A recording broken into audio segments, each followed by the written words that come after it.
Hello, everybody. I'm Joe Joseph, and this is your dailysheeple.com daily news update. And I've got a great article to start out with. This has to go along with the recent revelations by WikiLeaks, all these emails that are coming out. My good friend Melissa Dykes over at the dailysheeple.com wrote a great article today detailing how these emails and some of these emails prove that Obamacare is meant to fail in order to usher in government-run socialist health care. Now, I'm going to show you after this article exactly what their plan is, because there is a plan and it's been in place for quite some time. She writes, who can keep up with all of these revelations coming out over the 10,000 of Hillary Camp Chairman John Podesta's leaked emails? It's actually a brilliant strategy to give people corruption fatigue because it's so many revelations so quickly that, just like the Snowden leaks, it overwhelms people and they shut down.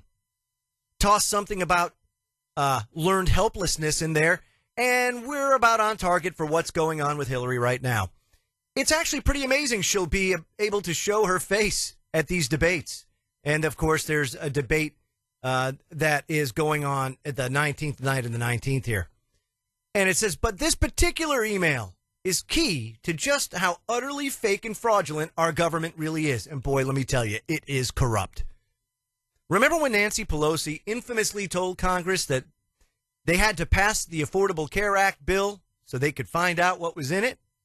Well, in an email thread dated September 26, 2015, between Hillary and her senior policy advisor, Ann O'Leary, titled Memo on Cadillac Tax for HRC, Hillary wrote, quote, given the politics now with bipartisan support, including Schumer, I'll support repeal with sense of the Senate that revenues would have to be found. I'd be open to a range of options to do that, but we have to be careful that the R version passes, which begins the unraveling of the ACA. Let's remember that. Which begins the unraveling of the Affordable Care Act. It's been the plan for ever since the Affordable Care Act was put into place. Now, a Democrat supporting Republican legislation to destroy Obamacare on purpose? How many millions have they raked in on this deal and bilked the American people for in Obamacare penalties because they can't afford affordable health care? And the American people will look at this like, hey, oh, woo, it's a victory. Woo, it's unraveling. Yay. Right? I mean, that's what happens. Everybody's going to think it's a victory. They've already got a plan. And it's going to be much worse. This is why Hillary Clinton played coy and acted like she had no idea why Obamacare was causing such significant insurance rate hikes when small business owners asked her about it at a recent Democratic town hall. And they're all working together. Really, that's what's going on. Obamacare was always meant to fail on purpose to bring in the single-payer healthcare system. Now, Senator Harry Reid said as far back as 2013, when he was point blank asked if he thought Obamacare was a secret step forward towards a single payer system, his answer, yes, absolutely yes. That was three. Actually, he said yes, yes, absolutely yes. That's three yeses. He's not even trying to hide it.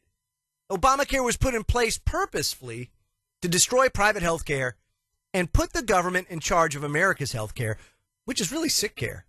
And since we know that they can't even make a noodle salad without it being corrupt as hell, can you imagine what this country will be like when the military-industrial complex that runs our country is in charge of our health? The email is another reason the system wants to make sure Hillary Clinton becomes the next president. And she knows what the ultimate plans are and will keep them on track for the lunatics running the asylum. Boy, Melissa's really good at writing this, but I want to point this out. H.R. 676. It's been around for, I want to say, I've known about it now for the last 3 years. It's called the Expanded and Improved Medicare for All Act. It keeps getting renewed every Congress. The 114th Congress brought it up. It was introduced. Let me give you some highlights of H.R. 676. It establishes the Medicare for All program to provide all individuals residing in the United States and U.S. territories with free health care that includes all medically necessary care, such as primary care and prevention, dietary and nutrition therapies, prescription drugs, emergency care, long-term care, mental health services, dental services, and vision care. Sounds good, right? Prohibits an institution from participating unless it's a public or nonprofit institution. It allows nonprofit health maintenance organizations, HMOs, that deliver care in their own facilities to participate. It allows patients to choose from participating physicians and institutions. It prohibits a private health insurer from selling health insurance coverage that duplicates the benefits provided under this act. But it allows insurers to sell benefits that are not medically necessary, such as cosmetic surgery benefits. Sets forth methods to pay institutional providers of care and health professionals for services. It prohibits financial incentives between HMOs and physicians based on utilization. It establishes the Medicare for All Trust to finance the program with amounts deposited, 1, from existing sources of government revenues for health care, 2, increasing personal income taxes on the top 5% of income earners, 3, by instituting a progressive excise tax on payroll and self-employment income, 4, by instituting a tax on unearned income, and 5, by instituting a tax on stock and bond transactions, transfers and appropriates to carry out this act amounts that would have been appropriated for federal public health programs, including Medicare, Medicaid, and the Children's Health Insurance Program. This requires the Medicare for All program to give employment transition benefits and first priority in retraining and job placement to individuals whose jobs are eliminated due to reduced clerical and administrative work. It requires creation of a confidential electronics patient record system. Ooh, yeah. And establishes a national board of universal quality and access to provide advice on quality, access, and affordability. That's your death panel. It also requires the eventual integration of the Indian Health Service into the program and the evaluation of the continued independence of Department of Veterans Affairs health programs. That's the summary of it all. So they already have a plan in place. It's called H.R. 676, the Expanded and Improved Medicare for All Act. And if you notice, it kicks entrepreneurs in the stones. Anybody that makes any unearned income in the stones gets kicked. It's not just on the top 5%. It's not just on Wall Street. There is a serious price to be paid for free health care, because nothing, my friends, is free. So I invite everybody to check out H.R. 676. You can find it on congress.gov. I want to move on to AI. Of course, you know, that's one of my favorite subjects. And The Sun over in the UK had a very interesting article. It says Apple employs tech guru from a university that taught computers to defeat humans. That's not good. Why are we teaching machines to defeat humans? It says artificial intelligence expert begins work in firm's shadowy machine learning division. Juicy. Like an apple. Apple has employed a world-leading artificial intelligence guru from, of course, Carnegie Mellon University. You know, so let's go to the powers that shouldn't be to get a professor right from there. Now he's a director of AI research. His name is Ruslan Salahutdinov. And the tech giant is said to be interested in using machine learning to make its voice-activated assistant Siri more useful. Isn't that nice? However, Apple is also likely to be interested in using artificial intelligence in secret products and services which are yet to be revealed. He also posted a link to a job advert which said, quote, "We're looking for exceptional, hands-on research scientists with a proven track record in a variety of machine learning methods from the realms of deep learning, reinforcement learning, unsupervised learning, and computer perception, and taking over the world." I mean, yeah, I kind of diverged on that one. Anyone who watched the Terminator films may be worried that AI poses a grave risk to the future of humanity. Professor Stephen Hawking recently said that the entire human species could be brutally finished off by rogue robots, which are too strong for us to defeat. The celebrated Boffin is one of the most prominent critics of the unrestrained development of artificial intelligence because he fears super smart machines could end up turning on their human creators and sending us the way of the dodo. Students at Salahuddinov University have already played a part in training machines to defeat humans. They managed to build a bot capable of beating humans at the shoot-'em-up game Doom. Bad juju when you start teaching AI that. And the reason why I bring that up is because our friend Mike Krieger over at libertyblitzkrieg.com just posted an article today that talks about the fact that half of adult Americans exist in a government-accessible facial recognition network. So here we have AI that's playing more and more of a part in our everyday lives, from things as simple as your smartphone to smart advertising. If you notice, all these ads pop up from places that you've surfed, and it knows it right away. You have algorithms now that can, say, like on Facebook, tailor your news feed to what you, quote, want to see or what they want you to see.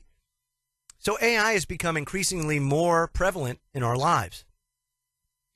But when you have technology that can utilize the information in these networks, now all of a sudden you could have smart robots with access to these networks and they know everything about you instantly. And this is a problem because we have corrupt politicians, a corrupt government, a corrupt shadow government. We know that there's a shadow government now. That's been admitted to, as if we didn't know that already. And would you say that it's out of the realm of possibility that things could go awry from the government having this type of biometric data in your database, in their big database? I don't know. I seem to think, government has a hard time of doing anything right. Whenever they say it's something of benefit to you, oftentimes they run it into the ground. Or there's a nefarious underlying cause that they're bringing it about. Now, Mike Krieger says half of Americans exist in this facial recognition network. And Vocative wrote an article on this. They say half of the Americans are there, conducted over a year, and relying in part on freedom of information and public records requests to 106 law enforcement agencies. The study conducted by Georgetown Law Center on privacy and technology found American police use a facial recognition technology, right now a scattered hodgepodge, but this network, they're looking at trying to bring it all together. But when they look at the sum total of everything that they found, there have been no laws that comprehensively regulate face recognition technology. And there's really no case law either. This according to Claire Garvey, an associate at CPT. She said, so we find ourselves having to rely on the agencies that are using that technology to rein it in. So they have to police themselves. Oh, that always works. But what we found is that not every system, by a long shot, has a use policy. You ever notice when you go get your license now, they tell you can't smile? It's because of facial recognition. That so many American adults, Mike Krieger writes, are in at least one facial recognition database is largely due to the fact that there are at least 26 states and likely more that share their DMV databases with the FBI, the state police, and other law enforcement agencies, the study found. Compounded with that, police often have access to mugshot databases. Now, Garvey's study found that most law enforcement agencies don't purge such records, even if the arrested suspect is found not guilty, unless a court orders it. And the sole known exception is the Michigan State Police, which does expunge photos after a set amount of time. So that's very interesting. So it's important to understand that this is just one piece of a much larger puzzle, And it's an invisible industry right now that is more massive as the years go on, that doesn't just stop at facial recognition, but also records the movements of cars. You got cameras everywhere now. You've got the easy passes. It's convenient as heck to have an easy pass, but it's a tracking device. It's what it's there for. And folks, I mean, there's going to come a point in time when they're going to be able to ratchet down on you because they have that much surveillance on you. I talked yesterday about martial law being a very real possibility. We already kind of have soft martial law as it is already. But it would make it very easy for them to enact martial law if they knew where everybody was at any given time. And they can. The structure, the infrastructure is already in place. And with World War III set to go, and I mean, it just gets better and better each day. The Daily Star over in the UK talking about send in the Marines, U.S. top troops deployed to Russia's doorstep amid war fears. So the Marine Corps has revealed a plan to station a detachment of hard-nosed troops a stone's throw from the motherland. Soldiers and gear are primed to be shipped to military bases in Russia's neighbor Norway as tensions begin between the two superpowers are feared to be verging on total conflict. Marines took part in war games in the Scandinavian nation earlier this year, and they drilled winter warfare skills in exercises along the Russian border. And this is a problem, folks. This is a problem because we don't want to be doing this. And to be honest with you, Russia is really not a threat. See, we used to have a balance of power. And that balance of power was tilted when the United States kind of went and dropped off all of their, all these arms treaties. And then we started playing the imperialist empire, which really got ratcheted up under President Bush. I mean, this is bad news. But I will tell you there's a way that you can figure out what's going on. Typically, before any of this kind of stuff happens, the first thing you have to understand is active duty troop movements aren't the only way to do this. Oftentimes, they'll send mercenaries and contractors to a place prior to active duty military going there to prep the place and or to do things that they wouldn't want active duty military members going over for. You can go to a website called FedBizOps, that's fbo.gov, and there you can search any opportunity out there, anything that the government is soliciting for contract, you can go and check it out.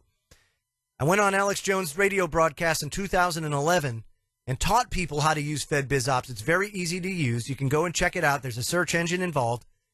And just start searching and digging, and you would be surprised at what you find. Soon after I did that, 2 billion rounds of ammo started popping up. And these targets, civilian targets, started popping up. People started to see exactly what was being bought because they have to solicit these for contract, in fairness. Please, folks, anybody out there that has time, go to fbo.gov and just snoop around. Just search it. It is our duty to do so and hold our non-representing representatives and these bureaucrats accountable. Because if you don't, no one else will. They certainly aren't going to police themselves, and we can't trust them to do this. This is your daily news brief brought to you by thedailysheeple.com. I'm Joe Joseph. Have a pleasant evening, everybody. I'll see you tomorrow.